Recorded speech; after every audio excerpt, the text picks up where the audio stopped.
Bien-aimé, shalom, shalom, shalom. Zamba pambola yo, ozuli bakoko pabiso lisusu na fin de l'année oyo esiko zali. Nazo souhaité yo bonne année, bonne année, bonne année. Zambe oya bateli yo pendant 365 jours. Zambe wana azamalam. Bien-aimé, Zamba tikiote. Bamisu basali naufrage, yo kana ibisa yo. Nalobaka na église na kata mokili. Tozo tambu tole kwa na kata mutuka. E mutu na mutu aza na rena ye. Soki arena yo ekomi oza obligé okita. Et Nzambe wana abateli yo ayebi le pourquoi. Yango thème tomé on a tout intitulé yango l'année de victoire.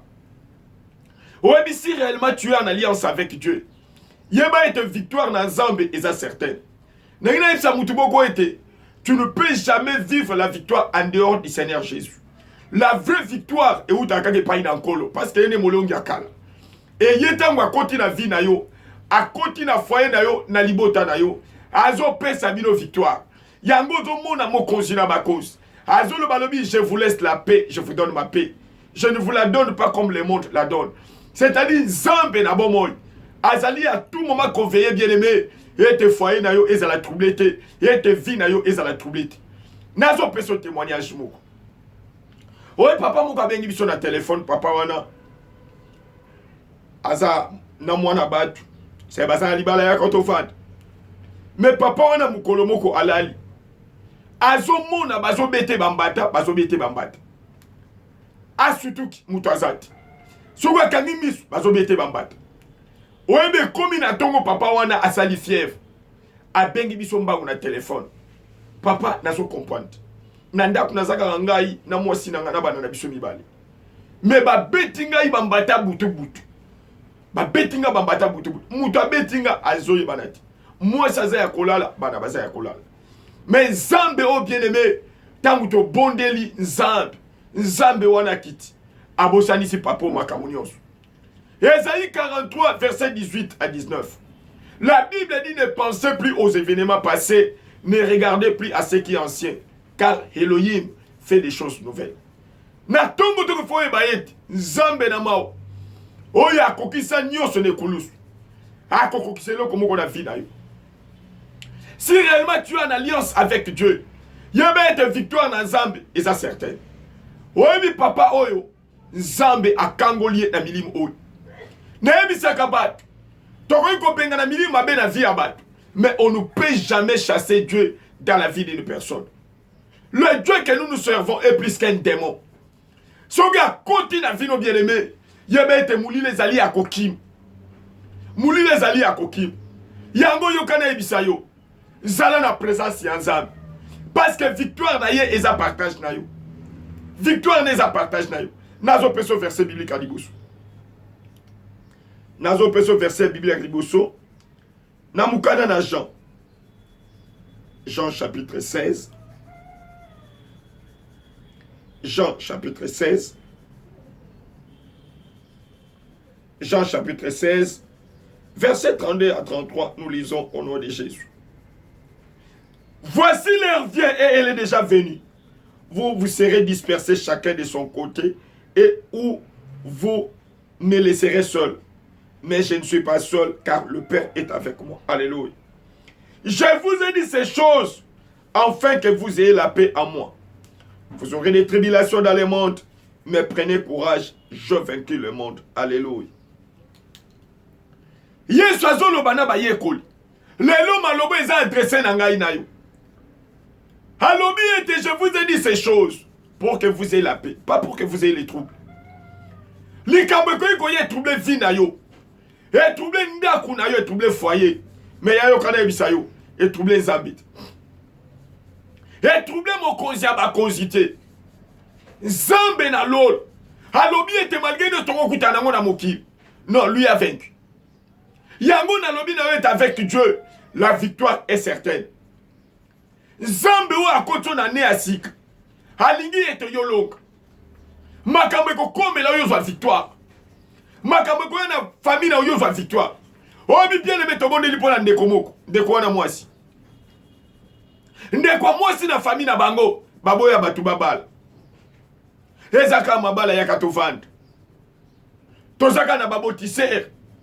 Na bakidia ba na kata famille oyo. Mais yo kana ebisa yo.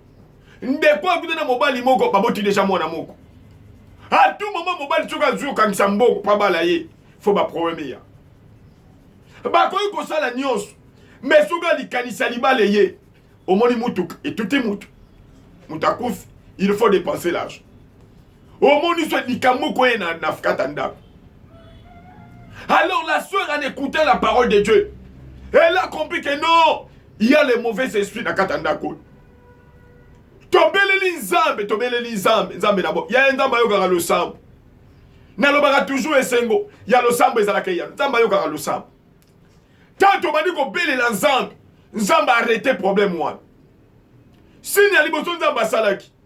Kaka moi wana, ils ont trouvé beaucoup d'argent.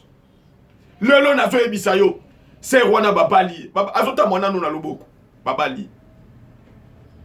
Babali après ko bala à concevoir. Yo kana ebisa yo. Nzambe lokola molongi. Tango azo kota na vie na yo. Azo changer moulili na polé. La parole de Dieu nous dit ceci. Et l'ambo ezalaki kokaba lié saint na lié très saint. Tango Yesu akufi ezalaki akopasu. C'est na yo sakole na tongo. Et le ko ezalaki ko empêcher yo sepela. Etika vina yo na kombo na Yesu. Nzambe na bomoi akota likambo na yo. Oyebi ndeko en église alobi ete makamu nzambe asale linga eza ebele. Nazo manke même ndenge ya ko témoigner yango. Nazo manke ndenge ya ko témoigner yango. Parce que makamu ezale ko empêcher makamu nyonso nzambe alongoli yango. Oyebi bien aimé, makamu ekozala makasi na kati ya famille. Et cause de la makasi na lopango vandi. Et cause de la makasi na foyer na yo, mais ça makasi pas nzambiti. Alors je vous ai dit ces choses pour que vous ayez la paix à moi. Vous aurez des tribulations où? Dans les mondes. La famille dans les mondes. Mariage na mokil. Misal na mokil. Malgré tout ce que tu vas rencontrer, le Seigneur a vaincu. Le col a longi. Azan na kata vie na yo, yo posa mo longi. Le problème c'est quoi? Il faut exercer ta foi. La Bible dit tout ce que le Père n'a pas semé sera déraciné. Il faut exercer la foi. Yango anomoni ba prière à Mikolo. To simbi Galates 5:10. Yo kanenge Bible. Galates 5:10. Galates 5:10. La Bible nous dit ceci. Galates 5:10. Écoutez ce que la Bible nous dit. J'ai cette confiance en vous, dans le Seigneur, que vous ne penserez pas autrement. Mais celui qui vous trouve, quel qu'il soit, emportera la peine. Alléluia. Apporte pour la zone de Galate. Alobi na zone de confiance et pas na bino. Que vous allez na penser mon piège. C'est-à-dire, vous êtes en alliance avec Dieu. Moudou a troublé bino. Quel qu'il soit. C'est-à-dire, azala maman, azala papa, azala noko, azala kolo lupang, azala ba voisin, te, azala mbado naï. Azala mbado. Alobi moudou a troublé bino. Yango Yesu alobi ete. J'ai vaincu, j'ai vaincu. Vous aurez des tribulations dans le monde, mais moi j'ai vaincu. Apporte à Baptiste. Alobi azala nan. Akanga mariage na yo. Akanga matrice obotate. Te nzamba ko épargner ete. Nzamba ko épargner ete. Kaka yenda ko yako banda ko salela yo misala. Yewana. Yewana. Hobi tozomo na misala na nzamba. Nakata lingomba na ye. Nzamba zali komi monisam. E nazobo na tongo. Misala ne kulusu. Ekota na vi na yo. Ekota na musala na yo. Ekota na ndaku na yo na kombo na Yesu. Oa kolinga ko trouble yo. Nzamba épargné ete. Mopanga na nzambe kitela ye. Azala même azan église. Nzamba épargné ete. Nzamba épargné ete. Mokonzi na bakonzi. Alobi bobanga te. Car je vaincu. Alobi prenez courage. Yope nazo sengo na tongo. Soki bakabe simba kide na janvier. Non, prends courage. Yeso simba. Parce que Elohim est vivant. Il a vaincu. Alonga bandoka famille. Alonga misala ya mulili. Alonga balua ya kutim. Alonga bipekiseli. liboto balobi muta komona bolamu te nzamba longa balua wana nzamba longa balua wana est-ce que balobi bato komona bolamu te nzamba longa yango prend courage nazo peso verset mususu nazo peso verset mususu lelo tozaka na Nouveau Testament Marc nazo peso verset mususu Marc chapitre 5 Marc chapitre 5 nous lisons le verset 25 à 34 nous lisons au nom de Jésus Marc chapitre 5 verset 25 à 34 Or il y avait une femme atteinte d'une perte de sang depuis 12 ans. Elle avait beaucoup souffert entre les mains de plusieurs médecins. Elle avait dépensé tout ce qu'elle possédait et elle n'avait éprouvé aucun soulagement. Mais était allée plutôt en empirant. Ayant entendu parler de Jésus, elle vint dans la foule par derrière et toucha son vêtement. Car elle disait, si je puis seulement toucher ses vêtements, je serai guéri. Au même instant, la perte de sang s'arrêta. Alléluia. Et elle sentit dans son corps qu'elle était guérie de son mal. Jésus connut aussitôt en lui-même qu'une force était sortie de lui et se retourna au milieu de la foule. Il dit, qui a touché mes vêtements? Ses disciples lui dirent, tu vois la foule qui te presse et tu dis qui m'a touché. Et il regardait autour de lui pour voir celle qui avait fait cela. La femme effrayée et tremblante, sachant ce qui s'était passé en elle, vint se jeter à ses pieds et lui dit toute la vérité. Mais Jésus lui dit, ma fille, ta foi t'a sauvée. Va en paix. Alléluia. Et sois guéri de ton mal. Balobi maman a nyoko mitango molai. Abeli azala ko saigner depuis 12 ans.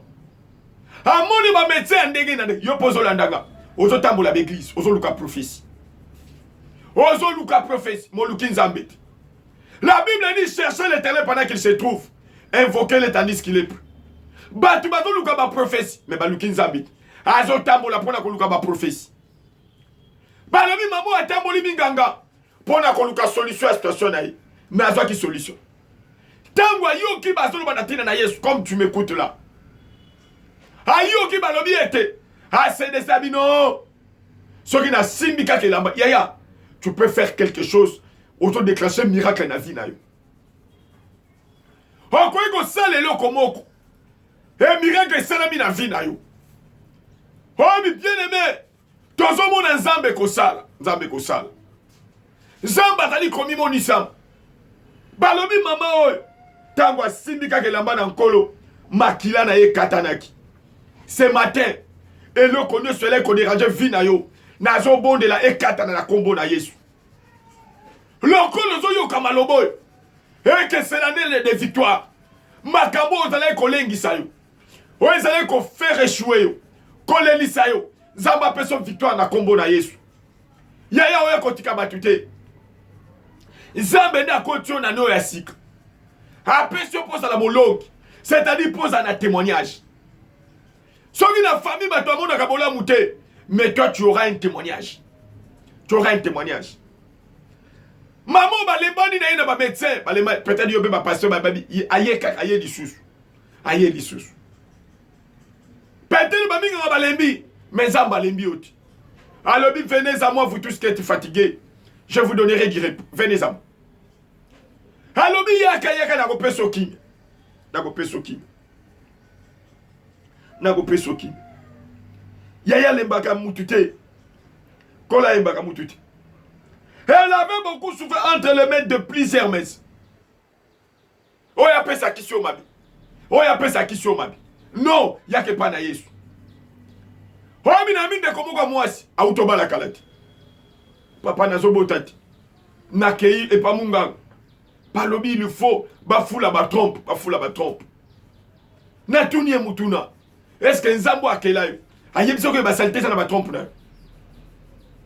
Ezande kopanga mute salie boy. Ayogi li solo mutu mususu. A komisi yango yayi. Yaya. Soki yagi na pombe ba trompe, yo na pombe ba trompe. Li kambona eza différent na mutu mususu. Eza différent. C'est-à-dire li kambona yo nzambe na lol a opesi yango solution. Parce que aza molongi akala. Alobi prends courage. Prends courage. Maman a qui courage. Alors bisoki na touché kakelamba na ye, je serai guéri. Azo ki courage. Homi na kata Israël. Soki mutu. Azo mona makila. Akwe kozana kata batuti. Akwe isi ba loi, akwe isi ba loi mama oy. Akwe isi ba. Tout le monde a raconté ça l'accident. Au comment on a lumba solo makila on a une semaine. Mais elle on a dit c'est depuis 12 ans. C'est depuis 12 ans. La grande question. Est-ce que Batoyo qui solo on a tenu à son contre la Kachabatu? C'est ça la grande question.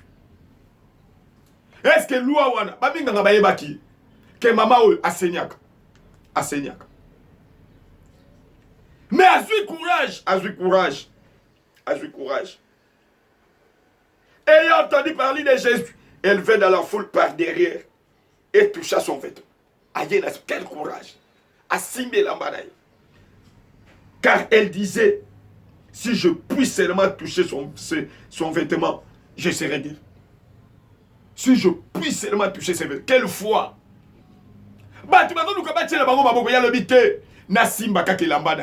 Ce matin, bien aimé, nazobonde la yo simba yesu. Osimbi ba pasteur, na téléphone na yo wana. Oyebi ba pasteur nyos, oyebi ba prophète, na ba ngomba, na ba zamba, yo yebi. Moyebi kombo na yesu te. Yaya kombo na yesu pesa ka lobi, kombo na yesu pesa ka bomoy. Nazobonde la yaya, toucher kombo na yesu. Toucher kombo na yesu. Cette femme a touché seulement le vêtement de Jésus. Elle était guérie. Yo pe na tongo tongo. Eloko luki tango mola isimba yesu. Il y a un miracle qui va se passer. Il y a un miracle qui va se passer. Nzambe wana lingio. Obi mo salmi sa babi ete. L'Éternel est mon berger, à s'accaparer d'ailleurs. Mon berger, je ne manquerai de rien. À s'accaparer dans le col. Yo pe na tongo tongo na bondeli yo. Akoma ya yo, commissaire ya yo. Oko vivre esen. Oko vivre bikam. Azolo balobi, j'étais jeune, j'ai vieilli. Je n'ai jamais vu un juste abandonné. C'est-à-dire ceux qui sont en alliance avec Dieu. Zamba abandonna kabangoti. Zamba mimoni samaka. Makambo na bango etikela makambo te bezwa ka solution. Tika yango pe na tongo tongo. Makambo na yo ezwa solution. Makambo faye na yo ezwa solution. Makambo famille na yo ezwa solution. Bino bole koyoka na te. Nzambe wana kota makambo na bino. Ape sa solution. Victoire ne tambola na bino. Na kombo na Yesu. Tobondeli bongo. Amen.